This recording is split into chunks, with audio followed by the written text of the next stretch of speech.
Competitive Intelligence. Connaître, comprendre et agir pour saisir les marchés stratégiques. Vision d'Aigle. Ladies and leaders, bonjour et bienvenue dans cette saison 2 des dossiers de l'Aigle.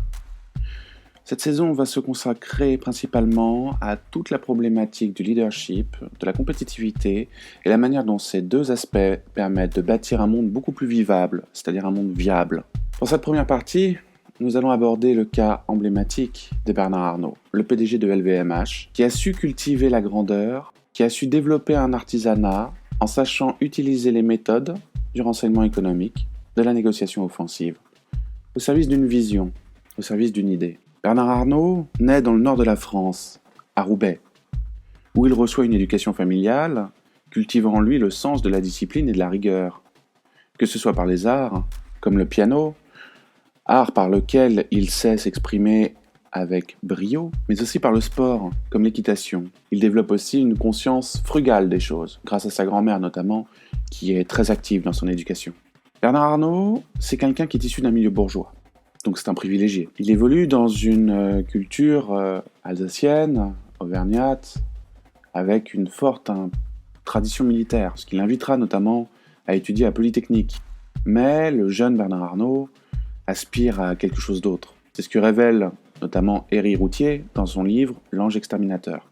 Il rejoint l'entreprise familiale, qui est une entreprise de BTP, pendant quelques années. Là, il développe une approche différente de ce que son père faisait. C'est-à-dire que l'approche initiale, qui était portée par cette entreprise, visait à vendre du temps homme, c'est-à-dire un artisanat, pas un produit fini. Bernard Arnault a déjà, à cet âge jeune, d'entrepreneur, de collaborateur, le sens du marketing. Il souhaite orienter l'entreprise vers la vente de produits finis, vers le bien immobilier. Quand François Mitterrand arrive, dans les années 80, Bernard Arnault redoute toute cette politique socialiste et décide donc de s'expatrier aux États-Unis. Là-bas, il va continuer de faire quelques affaires, toujours dans cette branche immobilière, qui sont plus ou moins réussies. Les avis divergent entre l'approche journalistique d'Éric Routhier et les témoignages du PDG d'LVMH. Ceci étant, ces quelques années aux États-Unis vont permettre à Bernard Arnault de développer un sens plus fin de ce qui se fait dans les affaires aujourd'hui, qui se faisait déjà à l'époque. Ne pas oublier que dans les années 80, nous sommes dans la détente. La CIA, la NSA deviennent non plus seulement des acteurs militaires et contre-militaires, mais aussi des acteurs de guerre économique. Ils se mettent à pratiquer le renseignement d'affaires pour faciliter la puissance américaine, pour accroître la puissance américaine et neutraliser la puissance soviétique. Donc il y a un basculement. Toute la culture américaine baigne dans cette façon de faire nouvellement les affaires. Le pays connaît de grandes mutations. Le renforcement des pratiques agressives du capitalisme font partie de cette époque, qui sont d'ailleurs reflétées dans un certain nombre d'œuvres emblématiques. On peut penser à Wall Street de Oliver Stone, où Michael Douglas incarne le Cupid de Gordon Gekko, qui n'a peur de rien, qui est prêt à enfreindre les règles et qui poussera son acolyte Bud à réaliser ni plus ni moins que des délits d'initié. Donc nous sommes dans cette émergence d'un capitalisme qui n'est plus juste pur, parfait, loyal, etc., mais beaucoup plus offensif, beaucoup plus agressif. C'est cette culture américaine très offensive dans laquelle baigne Bernard Arnault. Quand il revient en 84 en France, il revient parce qu'il a entendu dans un taxi ce dernier parler de la maison Dior. Et il se rend compte que le luxe français a une aura mondiale, planétaire, un potentiel inouï. Et comme il vient du terreau français, il voit bien les problématiques que rencontre l'univers du luxe, qui peine à sortir de son approche artisanale, conventionnelle, pour devenir quelque chose de beaucoup plus marketing, beaucoup plus offensif sur le marché. Donc il revient en France pour investir l'essentiel de sa fortune, qui est à peu près de 90 millions de francs, je précise, de francs, 90 millions de francs, dans la financière Agache, qui détient Dior. Attention, Dior Couture. Parce qu'à cette époque, Dior Couture et Dior Parfum sont séparés. La maison Dior faisant elle-même partie du groupe Boussac. M. Boussac étant l'un des hommes les plus riches de France à cette époque. Bernard Arnault démantèle le groupe pour ne conserver que Dior Couture.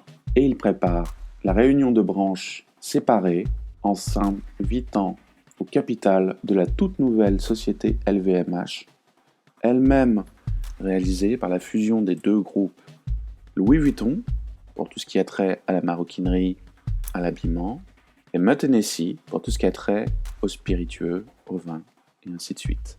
Au sein de cette toute nouvelle société, des tensions apparaissent. C'est-à-dire que les deux familles dominantes de LVMH, donc issues de cette fusion et de cette nouvelle façon de gérer, ont du mal à s'entendre. Henri Racamier et Alain Chevalier ont des désaccords sur la manière d'administrer l'entreprise.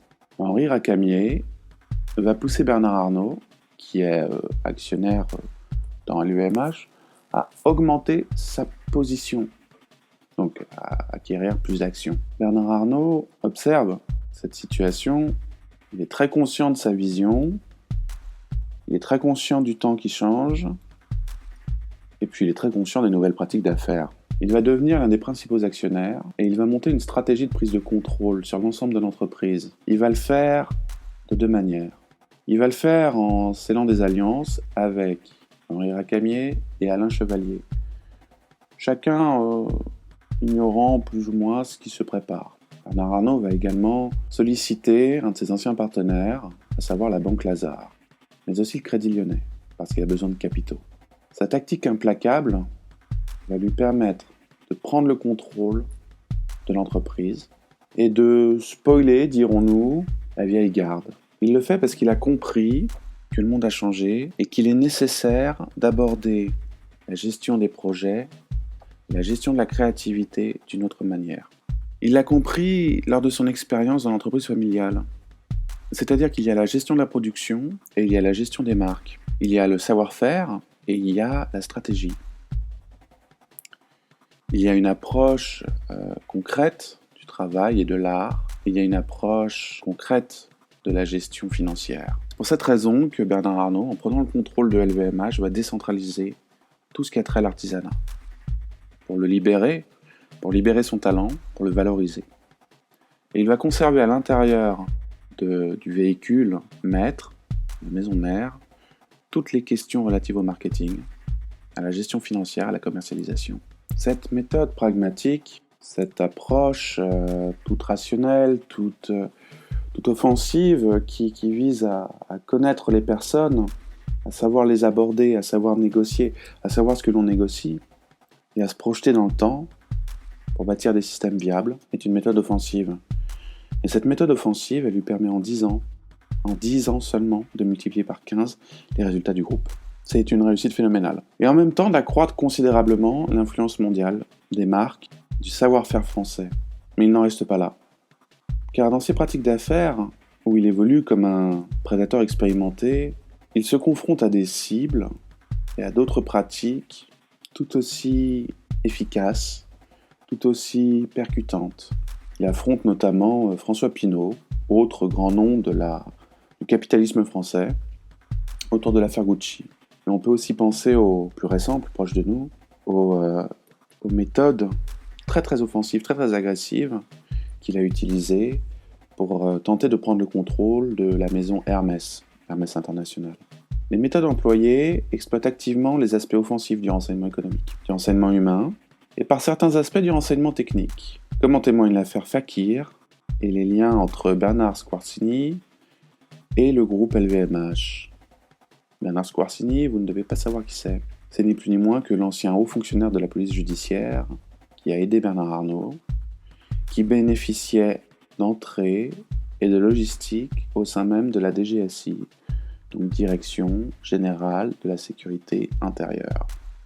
En d'autres termes, toute la plateforme d'écoute, toute la plateforme de surveillance. De nombreuses personnalités, très confiantes en leur pouvoir, leur autorité et leur héritage, furent emportées par ces pratiques inédites que l'on retrouve dans le style d'affaires de Bernard Arnault.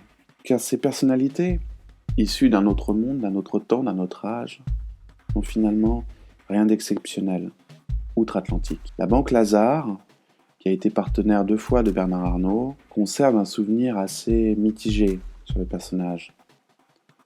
On l'apprend dans L'Ange exterminateur de Héry Routier, dont j'ai déjà parlé, qui est un excellent livre et que je vous recommande.